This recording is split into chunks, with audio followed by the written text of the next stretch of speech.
Well, on the other token, we've got a Wendy's property, and that Wendy's property also collects $125,000 of rent. However, if we look at the multifamily property, you'll notice that that $125,000 is gross collected rents. You have all kinds of expenses that are going to be associated with running that property. So you're going to have things like property management. You're going to have vacancy. You're going to have capital expenditures. Maybe you need a new roof.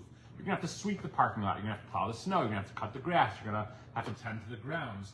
So there's all these different factors that come into play when we're talking about the expenses in a multifamily building. It's not uncommon that $125,000 of gross rent becomes only about 50% of that at the end of the day after you subtract the expenses. Now go back over to the triple net property, the Wendy's, where there's $125,000 in rent, right? So that property is called a net lease property. The reason it's called net lease is because the $125,000 is actually net to the investor.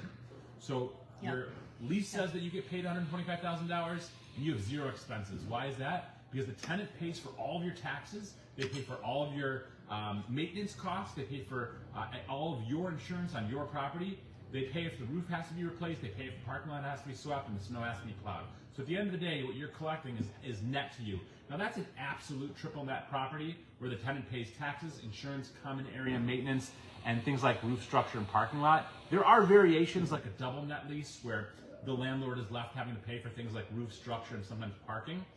And then there are other types of modified leases. Those are the most common.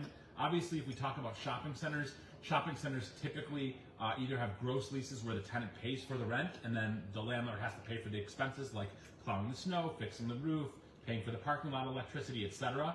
Or what I recommend to my clients is you do have quote unquote triple net leases or leases with CAM charges or net charges where the tenant pays a base rent, but they also pay a certain figure per square foot in order to cover for those expenses. And in many cases, on a yearly basis, the landlord reconciles those expenses to make sure that he or she are not coming out of pocket any additional costs.